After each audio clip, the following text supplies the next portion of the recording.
Phone's off.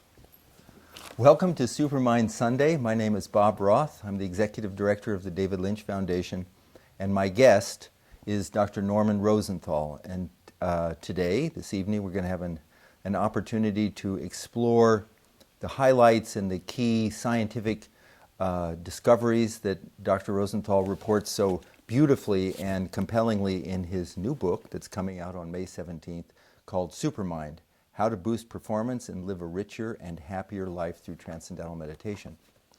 What appealed to me about this book is that as a person who's been teaching Transcendental Meditation for almost 44 years, is that there's a lot of understanding these days, meditation is sort of a buzzword, and meditation's good for release of stress, and meditation's very good relaxation technique, generic meditation. But we know from Transcendental Meditation that here's a tool that doesn't just allow us to reduce stress now, for today, and for this moment, but it actually allows us to develop and unfold our full creative potential. And Dr. Rosenthal has interviewed famous people and regular folks who've been practicing Transcendental Meditation from anywhere from a few weeks to a few years, to 30, 40 years. And he has compiled for the first time a very clear accounting of the process of developing what Dr. Rosenthal calls, and what people throughout the ages, wise throughout the ages, have called higher states of consciousness. So what I'm going to do is read a shortened bio of Dr. Rosenthal. It could have been pages, because I want everyone to know what a distinguished scholar and physician and researcher we have in our midst.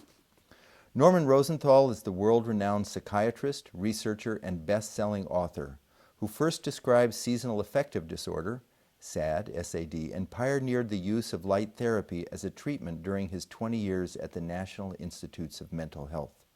He is currently professor of psychiatry at Georgetown University School of Medicine. He's a highly cited researcher who has written over 200 scholarly articles and authored or co-authored 8 popular books, including Winter Blues, the New York Times bestseller Transcendence, and a wonderful book called The Gift of Adversity. He has practiced psychiatry for over 3 decades and has treated and coached people from all walks of life. Dr. Rosenthal has also conducted numerous clinical trials of medications and non-drug treatments, such as, of course, Transcendental Meditation, for psychiatric disorders. We're fortunate to have him with us today because he's regularly featured on Good Morning America, The Today Show, NPR, and other national media. His latest book, which we are here to discuss today, is Supermind: How to Boost Performance and Live a Richer and Happier Life Through Transcendental Meditation. Before we get into all of that, Dr. Rosenthal, I would just love to, so our viewers, how did a person with all this sort of scholarly and academic background, what interest got you interested in Transcendental Meditation and inspired you to write now 2 books on the technique? How did this all start? Well, I think that there are 2 principles that have guided a lot of the things that I've done. The one is to keep an open mind, the so-called beginner's mind, which is looking at the world with the eyes of a child without preconception. And the other, I would say, is the willingness to be amazed. And I would say that in this particular regard of Transcendental Meditation and now the growth of consciousness, I have been amazed. And when I get so amazed and I see the capacity of something to influence so many people in so many wonderful ways, I am compelled to write about it. And that's why I wrote Supermind. So your story, which you talk about in Transcendence, is you had learned it when you were a college student in South Africa. You had fallen off the practice. Then you had a patient, Paul Dalio, you write famously about in Transcendence, who was meditating himself and was working to overcome, using meditation and your wonderful treatment and therapy to overcome very serious bipolar. So then he told you to start meditating again. So you started meditating to handle stress. What was your initial, why, just because your patient told you to do it? What were you looking for at the time? Well, firstly, I didn't just start meditating again.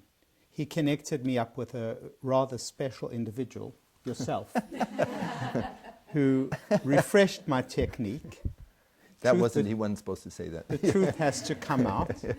Refreshed my technique and got me going again. And why did I do it? Because he nagged me. Not he, not me. Not you, Yeah.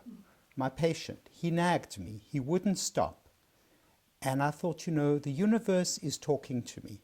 I know it sounds mystical, but sometimes when he was very serious about it and he really wanted to tell me that I needed to do it, and I did. And then when I started doing it, I wasn't regular. He said, you have to be regular if you want to find the effects of this technique. And I listened, and then the changes began to occur. And I thought, wow, there is really something here, something I really want to understand, I want to learn more about, I want to experience more. And that put me on the road. And then later on, years later, I said to him, what was it that caused you? This is again my patient I'm talking to. What was it that caused you to be so persistent in telling me to do this? He said, because I thought if you did it, you learned what it can do, then you would write about it and you would tell lots of people about it, and that would make a huge impact. So I'm really following through on his vision right now. So you wrote Transcendence, which was inspired by your own initial experiences with transcendental meditation, how it was benefiting you, and now you've written Supermind, which is an extraordinary book, which in a way was inspired by your 7 years of meditating yourself and seeing the cumulative benefits. Before we go to some questions, because we have many that have come in from around the country, could you talk just a short, what were the immediate benefits that you felt from transcendental meditation, and how has your experience, your journey changed, and your experience changed over all these years of meditating? Well, immediately I felt a sense of calm, relaxation, and resilience. And it would happen in a very simple ways, like maybe say you and I were friends, we'd have a conversation, and I thought, well, Bobby had a funny tone. Is he upset with me? What's he upset about? I would call you, I would try to straighten it out. Then you would get upset because I'd gotten upset, and a little drama would ensue. Then this is not just you, it could be anybody. But little dramas were coming up all the time because my own physiology wasn't as settled as I would like it to be. Then after I started meditating, if I would have that same thought and said to myself, well, why did he have that tone of voice? I would say, I don't know. People have tones of voice for all kinds of reasons. Why did so-and-so give me that look in the corridor? I don't know. Maybe they were having a bad day. Let's see what happens. And 90% of stuff just seemed to evaporate. So all I had to worry about was the 10% that didn't just take care of itself. And my life became opened up, and I was able to do much more. And more than anything, I was able to enjoy it much more. So those were the early effects. Before we get to, what's the neurophysiological basis for those kinds of experiences? Because as people know, when you practice transcendental meditation, there's no philosophy. It's not like you have a positive mental attitude and now you're going to not overreact to people. So what's going on in your brain and your biochemistry that's allowing you to have that 90% change in the way you react to people? Well, one of the wonderful things about TM is the rich research. There are literally hundreds of papers, and some of the papers deal with the stress response, the fight or flight response of the sympathetic nervous system. People have alarmed the sympathetic nervous system with obnoxious loud noises or violent images on a screen, and they've measured the sympathetic response by the skin conductance. And what you see in regular folks is that they have an increase of their sympathetic response, slow decrease, and then a couple of false alarm blips because their nervous system is still jazzed up. In meditators, you see a crisp response, a crisp settling down, and no false alarms. So your system is settling down. That crisp response, I think, is important because you still react. It's not like transcendental meditation makes you numb to your environment, correct? Absolutely, and it's important because the system has very important survival functions. Right. So you want to react, but you don't want to overreact. And now, so let's fast forward to today. What was it in your experience, your path, your journey, your life, that made you think, oh, I'd like to start researching what's going on with people who've been meditating many years? Well, by now, I have recommended TM to many of my patients, and I'm seeing the effects on them and the effects on myself. Between 2001 and 2010, I had not written any new books. Between 2010 and now, 4 new books. Transcendental meditation. In other words, it's no longer just a stress relief. It's a boost in creativity. It's a boost in performance. It's a feeling of joy. You know, all of a sudden, people are nicer to me. How come? Because I'm nicer. And why aren't people nice? They're stressed. When people are stressed, they become mean. When their stress level settles down, they don't feel the need to be mean. And it's a wonderful way to live, but I don't want to give the impression that I'm at the end of some process. I'm on a journey, like so many of us, and it's such a wonderful journey that I'm so happy to share it. And what kinds of, I just keep going back, what kinds of changes are going on in your brain and biochemistry, nervous system that allows that joy, that ease that you were talking about, that wasn't there so much 7 years ago, but that's there now? Well, there's something called brain coherence, which is when different regions of the brain vibe at the same frequency. And when you're actually meditating, the predominant wavelength in the EEG, the brain waves, is the alpha rhythm. Alpha 1 rhythms are the predominant wavelength. They are associated with calm, self-reflection, and the coherence goes up in the alpha. What happens after you've been meditating for a while is that the coherence moves into the faster wavelengths, the beta, the gamma wavelengths, and even when people are doing tasks with their eyes open, there is a greater level of coherence. So what you're seeing in the physiology, namely that something that's originally happening in the meditative state is now moving into the wakeful state, is also being experienced subjectively.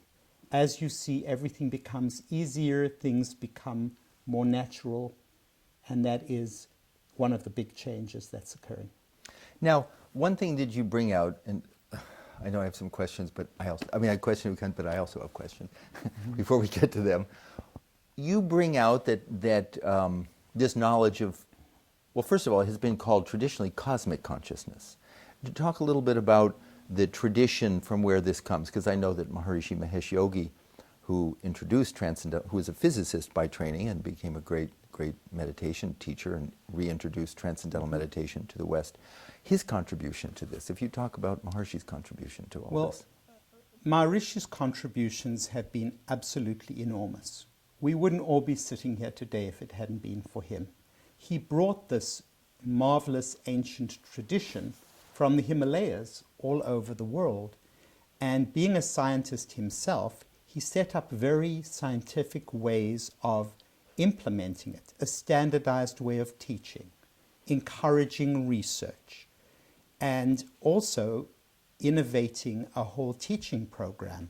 And as we know, on the third day of checking in people's course of learning, they are exposed for the first time to something called cosmic consciousness.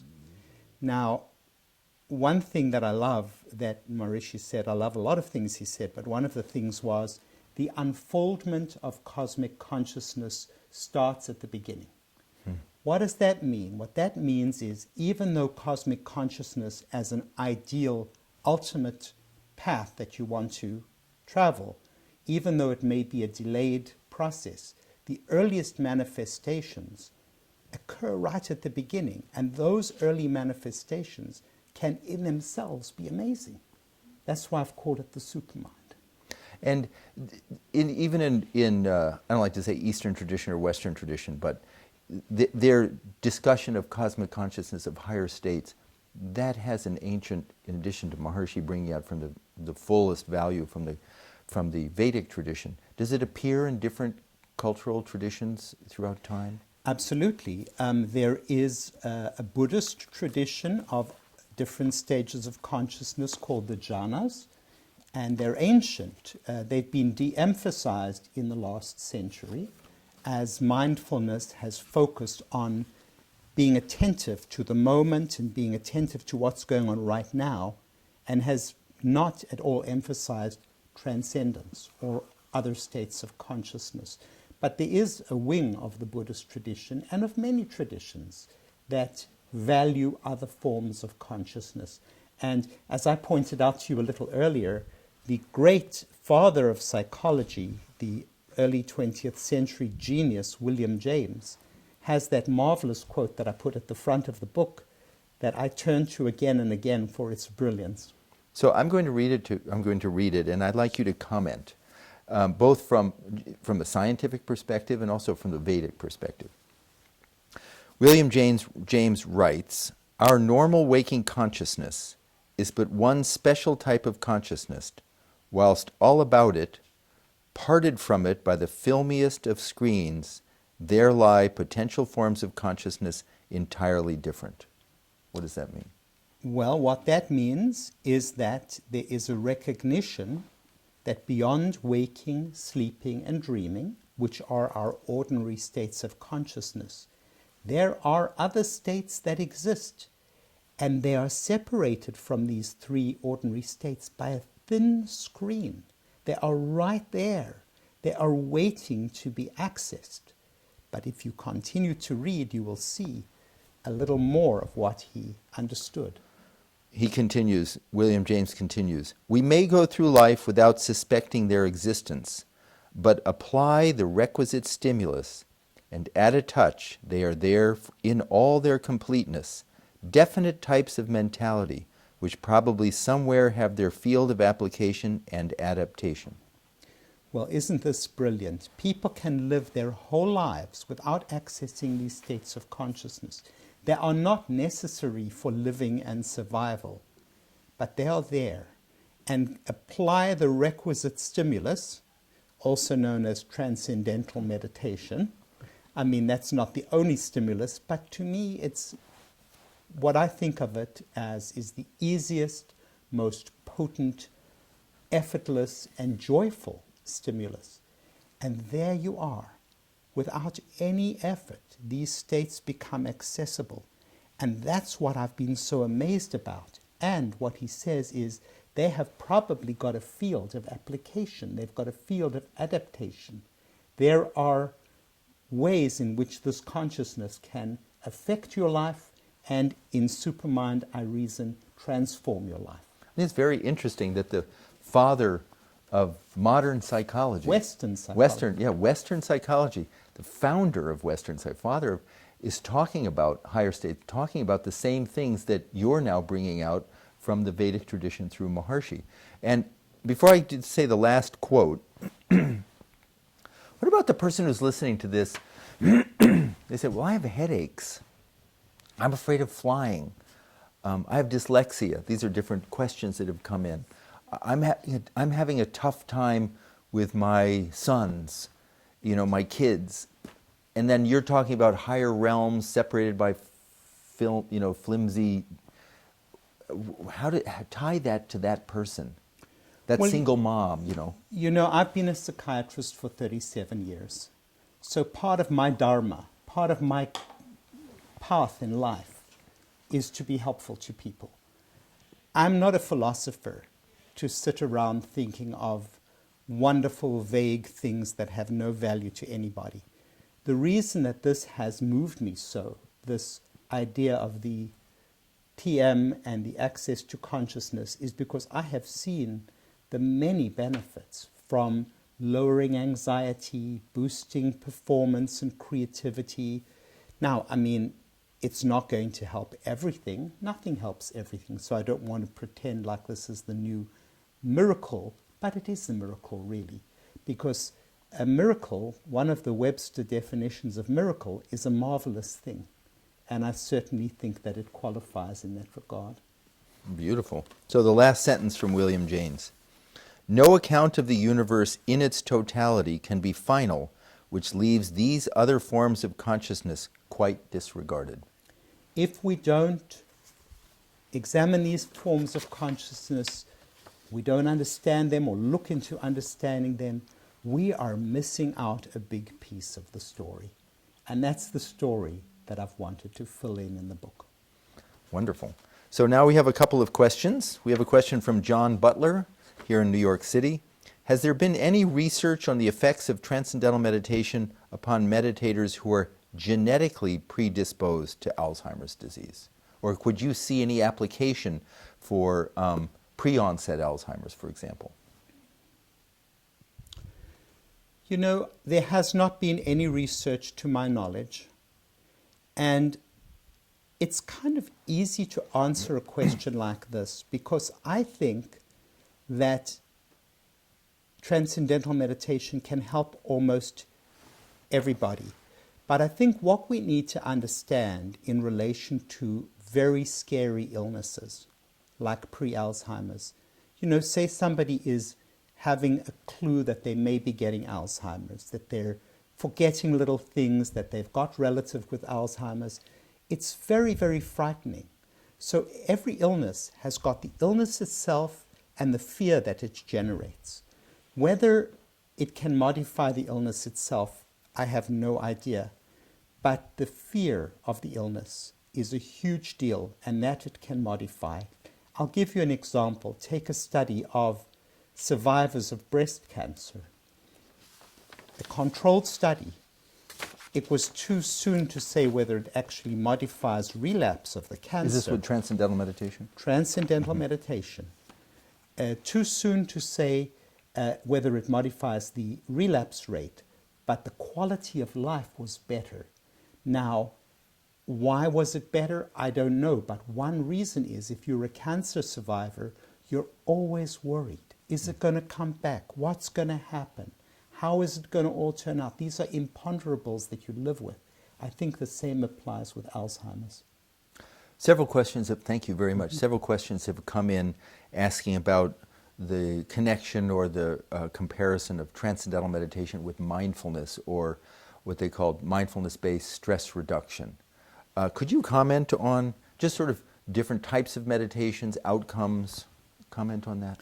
Yes, a lot of the mindfulness-based packages like mindful-based stress reduction also include yoga and other things, so we're dealing with a compound intervention. But I do have a chapter in Supermind comparing mindfulness and transcendence because it's really an important comparison and it's really quite different. In mindfulness, you're focusing, you're concentrating on what's going on either in your body, in your breath, in your thinking, on an image, on an idea, say loving kindness. These are all the direct target of your moment-to-moment focus. And this is work that is occurring with the prefrontal cortex, which is involved in focusing, etc. Transcendence, on the other hand, is not a process involving focus. It's a process involving accessing something in an effortless way. And as such, I think it takes the prefrontal cortex, at least as you're doing it, offline. Now, there is something in the brain called the default mode network. That's a deep-seated part of the brain that comes alive when you're not thinking of anything in particular, when you're in a meditative state as we understand it in the ordinary use of the word. When people focus, the default mode network shuts down. That happens when you do mindfulness. When people transcend or do TM, the default mode network comes alive. Now, none of this is to say better or worse. It's just to point out that these are very different practices. Brainwave signatures, are they similar between mindfulness practice and transcendental meditation? They are not similar because the mindfulness practices are the higher frequency brainwaves because it's active attention going on, whereas the slower waves, the alpha rhythms, are what you see predominantly in the brain of somebody who's meditating and transcending. If someone is practicing mindfulness and they say, well, I'm doing mindfulness, I don't need to do TM, or they're saying they do TM, could you see any role in having both skills in your life? Absolutely. In fact, in the chapter on mindfulness and transcendence, I feature two people who do, on a daily basis, practice both traditions, and they find that they help different things. The mindfulness people say, the mindfulness practice helps you stay in the moment, and many people find that comforting and helpful in various ways. Transcendence helps you be more creative, get more in the zone. People love it for that reason. Performing artists, sports people love it for those reasons. They do different things. So another question has come in. Thank you very much. We may return to that. Some people talk about they start to meditate and they have very profound contrast. They feel great. And then there seems to be a plateau. And then maybe after some time there's another contrast plateau. Could you comment on that? I mean, does that happen not just in meditation, but in life? Or just, what's your comment on that? I think it does happen in life that let's say you're learning a language. You go somewhere and you're in an immersive experience, you're learning a language, and you pick up some words, you know some words, and then one day, all of a sudden, you're understanding what everybody is saying. It's like the brain has forged those connections. And in fact, my old friend William James actually quotes something like that somebody could be married for quite a while, and then one day they wake up and they say, you know, I am just totally in love with this person. I really understand what it is to be married, what it is to share my life with somebody, what it is for somebody to mean more to me than I ever could imagine. But why? They've been married for 3 years. Why all of a sudden? The brain takes a while. An athlete suddenly feels, I've got it. I've got my stride. I'm getting every ball back across the net. It's the way the brain works, that it's busy making connections, and then all of a sudden, the whole network of connections begins to function in a coordinated way. But can you plateau on that? So people say, well, I was meditating for 3 months and it was great and I loved it, and then it just seemed to, like, you know, for some time not much was happening. Is not much happening at that time? Well, you know, the interesting thing is you don't always know when something's happening. And I once asked a very close friend of mine, she was a great skeptic, didn't believe in any of this. And then she said, well, now finally, I'm convinced that it works. And I said, well, what makes you say that? She said, well, you. I said, what about me? She said, oh, well, you just totally transformed. You're a completely different person. And much better. And, you know, so other people actually see changes in you that you're not necessarily observing. So when you say it feels like nothing has changed, you may not be actually observing the changes that are really occurring. And thank you. And as a TM teacher, I mean, we know that we're not meditating actually for the sake of meditation. We're not meditating for any particular experience, because that's constantly changing. Because our body is changing, and sometimes there's a contrast, sometimes there's a plateau, then there's a contrast. The real reason why we're meditating is how that translates into daily life. And that's what you're talking about. We can be meditating for years and maybe not have any striking experiences in TM, but when we look back on our life, we see very significant growth of equanimity, clarity, focus. I mean, even well-known Jerry Seinfeld, meditating for 40 plus years, and he said he absolutely doesn't meditate for the sake of meditation because he never knows what it's going to be like. That's irrelevant to him. What's relevant to him is he has more energy, more clarity, more focus. And for Jerry in particular, and I think for any creative person, Jerry says for him it's all about the energy. You can have the best ideas. You can have all these visions of what you want to do. If you don't have the energy, you don't get anything done. And if you're worn down because of fatigue or stress or anxiety, and then he said when he meditates, no matter what happens in the practice, he doesn't really care. It's afterwards he feels freed up, and he said that's been the key to his successful, sustained career. You know, I would say that it's very important what you talk about as the innocence, the not expecting a change. And I would say, you know, after the first day of meditation, don't look and say, well, what's happened? Have I changed? Has something gone on? Because these things happen subtly, and other people, as I say, often notice it. But even if you only get that peaceful, pleasant feeling, and you feel rested, and you feel refreshed, isn't that already something marvelous? I know, for example, that when I'm writing, sometimes it just stops. I get blocked. I'll do 20 minutes of meditation, and then all of a sudden the words are flowing. What happened? Isn't that marvelous? 20 minutes, and all of a sudden the brain seems to have opened up. So I think that we should be open to the little miracles that happen, and then they accumulate, and then the transformation occurs.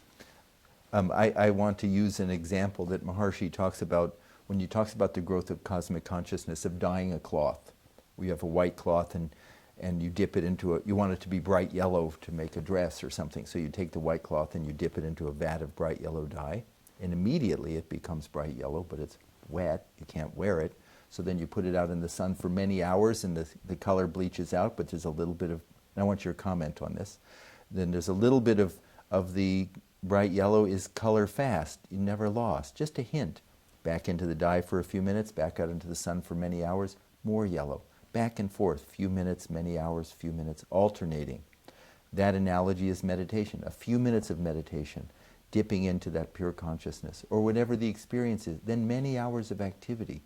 And Maharishi said, at the end of the day, we're tired at the end of the day, but maybe not as tired had we not meditated.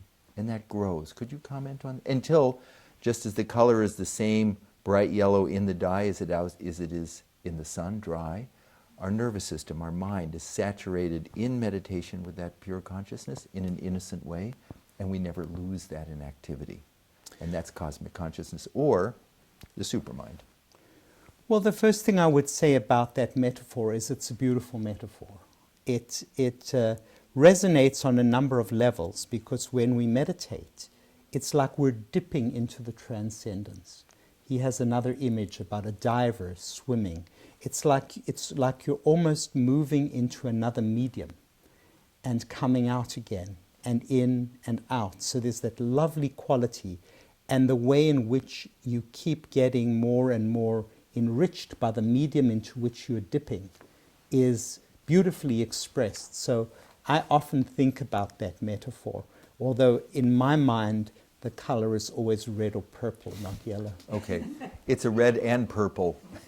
We're going to go back one more time to visit this, because this question comes up. Steve Cadwell writes, and he's with the American Holistic Medical Association. He said, how does TM differ from other forms of meditation, and why not just try mindfulness?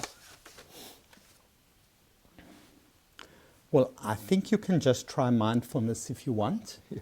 That's the wonderful thing about a free country, which offers many options, and I don't think you should have to do anything you don't want. And there are a lot of people who think very well of mindfulness and have gotten a lot from it. So, I cannot say anything against it, and nor would I wish to. But as I say in my book, TM is something that I've practiced myself, that I've recommended to my patients, that I've studied the literature from, that has really transformed me. So that's what I'm an expert in, and I'm best equipped to talk about the wonderful things that it can do. And I think when I last checked on Amazon, and I looked on Amazon Googled, I plugged into the search thing mindfulness, I think I got 30,000 books come out with the word mindfulness there. And what I said was that the very last thing that the reader needs from somebody who is not an expert in mindfulness is yet one more book. So I think that I'm not in the best position to argue plausibly and compellingly in favor of mindfulness. I'm not an expert in the subject. Do I do mindful things? Of course. I love to enjoy what I'm eating. I love to enjoy a walk that I'm taking. I love to be mindful. Here I am in the moment with you. It's so wonderful. I love to be mindful. But in terms of a focused discipline, that question would be better answered by a mindfulness expert. Thank you very much. My experience in teaching transcendental meditation is people will come to me and they'll say, well, is it an either or? And I say, no, it's a short life. Learn techniques. Transcendental meditation allows the body to take this profound state of rest, very deep relaxation, wakes up the brain the way you describe, and is very energizing. You do it first thing in the morning, and it carries over throughout the day. And people find even the word mindfulness practice, just being present, is a wonderful coping tool. It's 2 p.m, you're feeling tired, it's been an intense day. You have a tool you can do for 2 minutes that can, watch your breath, that can sort of reset. But they're not completely different outcomes, and one doesn't replace the other. And this deep transcending is a foundation for, I think, more effortlessly and gracefully living a mindful life. But I try them.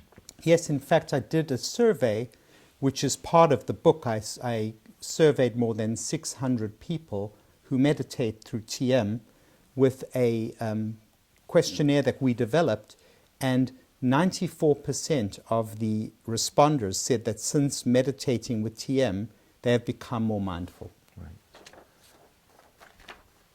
Okay, I have another question. This is from a therapist in San Francisco. How do you treat panic disorder? Do you mostly emphasize TM, or do you prescribe medications and other treatments?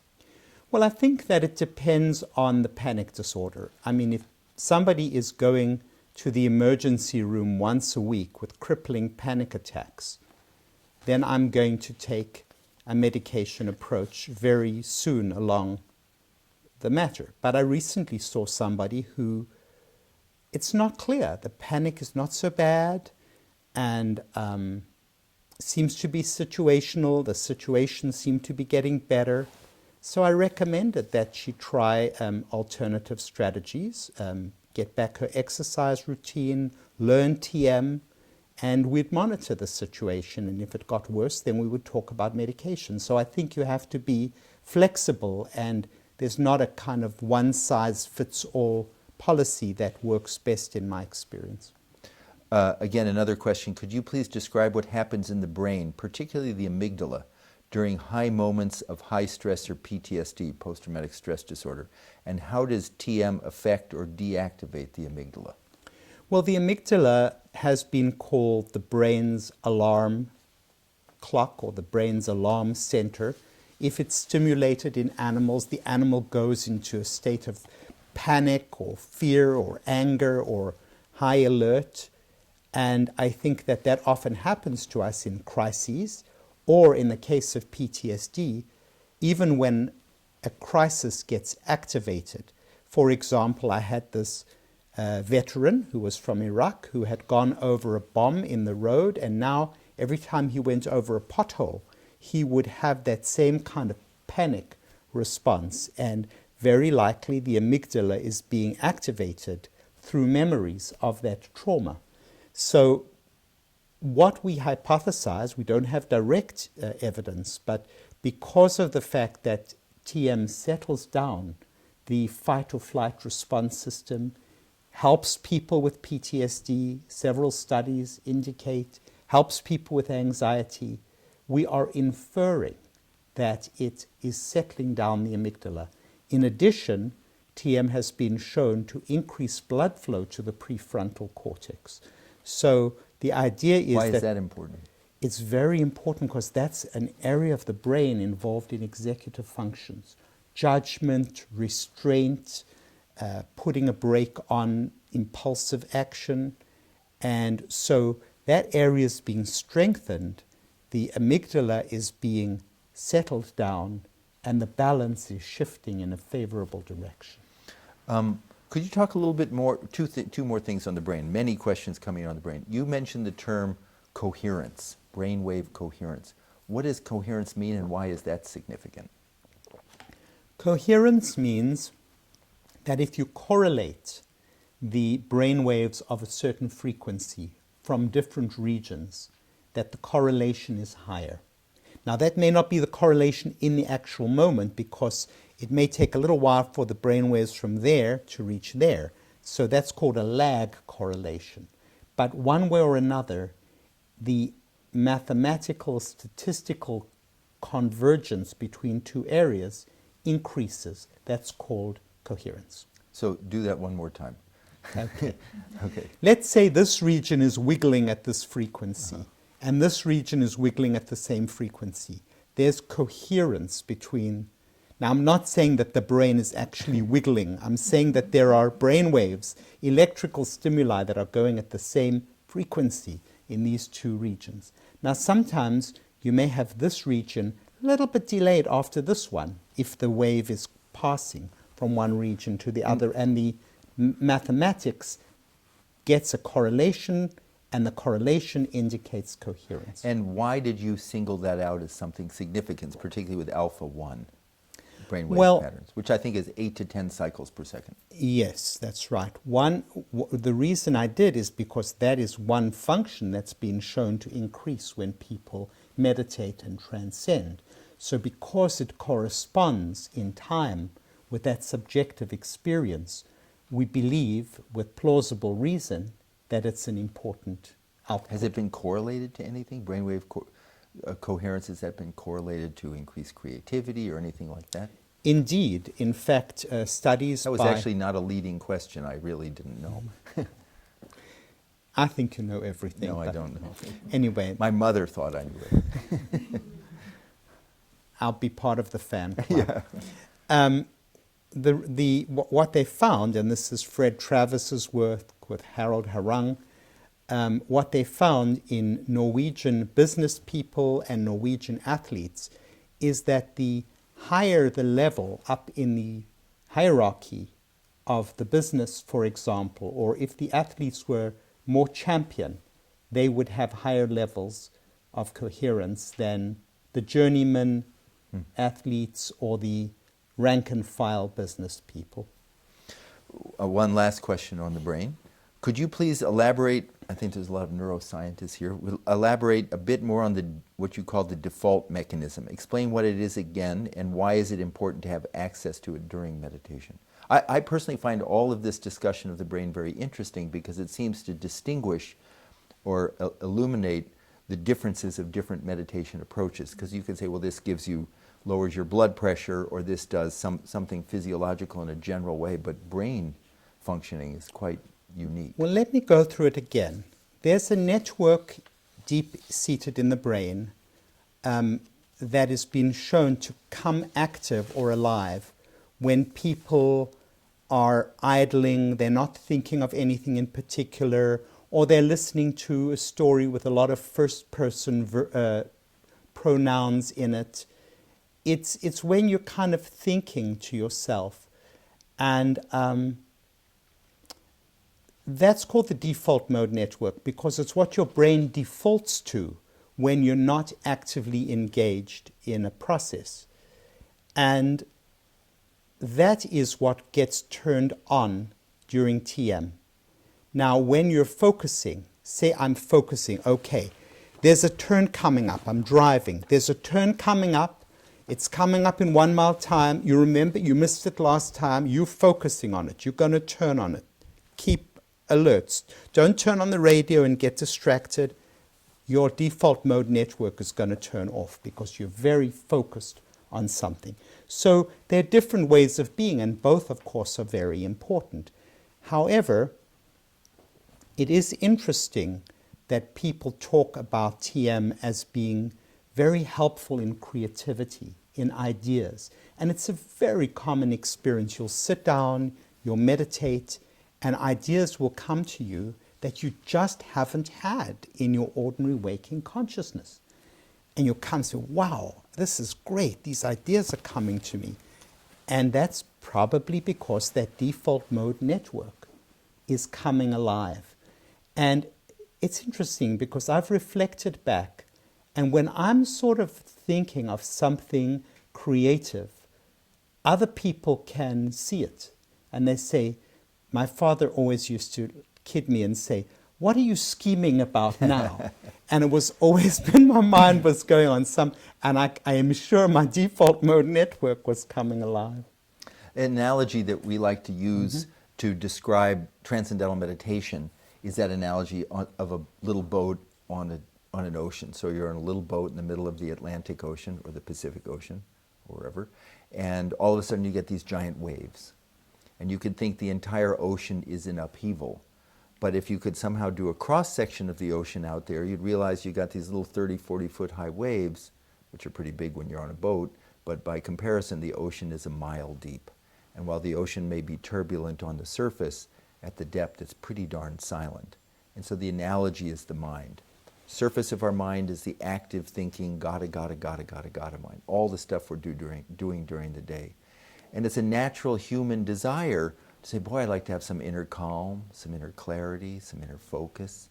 And the word inner is operative there, keeps showing up. And so the question is there such a thing as an inner? And if so, how do we access it? So in Transcendental Meditation, when we introduce Transcendental Meditation, we hypothesize, because in TM there's no philosophy, there's nothing you have to believe in, you can be 100% skeptical, it doesn't make any difference. It's a mechanism we're hardwired for. We hypothesize that every human being has deep within them, us, a level of the mind that is already calm, quiet, settled, peaceful. It's our own quiet self. It's the transcendent. And Transcendental Meditation is a simple, natural, effortless technique that uses a mantra. In Transcendental Meditation, we define a mantra as a simple sound, couple of syllables, that's used silently. And these sounds, these mantras come from a meditation tradition, Vedic meditation tradition, well over 5,000 years old. And we have a mantra, and we're taught how to use it, keyword, effortlessly, innocently, and as a catalyst or a vehicle to turn the attention of the mind inward and allow the active, agitated thinking mind to just settle down and experience calmer, less agitated, less aggravated levels of thought as we settle down towards that transcendent. So we access in TM a level of the mind that is already calm. And from my experience of teaching and talking to people with other meditation traditions, there's three basic types according to science. One is a technique called focused attention, and that's a concentration form of meditation. Dr. Rosenthal talked about it. It's trying to clear the mind of thoughts. Sometimes you go to a yoga class and they say, okay, now clear your mind of thoughts. When I heard that, someone said, okay, Bob, now I want you to clear your mind of thoughts. I thought, okay, and then right after that, I'll create peace in the Middle East. Just no problem. I'll just clear my mind of thoughts. But that's a process of trying to stop waves on the surface. And according to Dr. Rosenthal, that creates something called gamma brain waves, 20 to 50 cycles per second, which shows concentration, stopping waves on the surface, stopping thoughts. The second is called open monitoring, and that's a classic mindfulness practice. And that doesn't involve any concentration so much or control of the mind. It's more of an observational tool, just watching the thoughts dispassionately, observing my thoughts, observing my breath, observing the environment. And that it creates something called theta brainwaves, which is 5 to 7 cycles per second, I believe. I can't remember. Yeah, I do. 5 to 7 cycles, I read your book, 5 to 7 cycles per second. And that is very useful as a coping tool. In the middle of the day, things get intense, and you just take 2 minutes and you just, watch your breath. Transcendental meditation is neither a concentration tool. We're not trying to clear the mind of thoughts. We're not trying to stop waves. It's not an observational tool or mindfulness where we're just aware of our thoughts or our breath, mindfully observant, being present.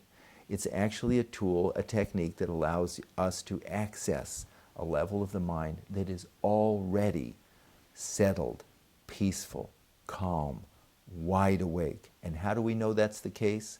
Not because we have to believe in it, but because of a complete transformation in the way the brain functions, the respiratory system functions, the cardiovascular system functions, even our digestive system functions.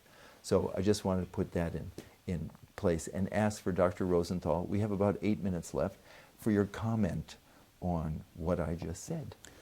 Well, I've heard this metaphor, and actually I love it, of the ocean with the 30-foot waves and the depth that you sink down to, or that you go down. It's not sink, it's like you're going down in a diving bell, and you're settling down to this level of silence when you meditate.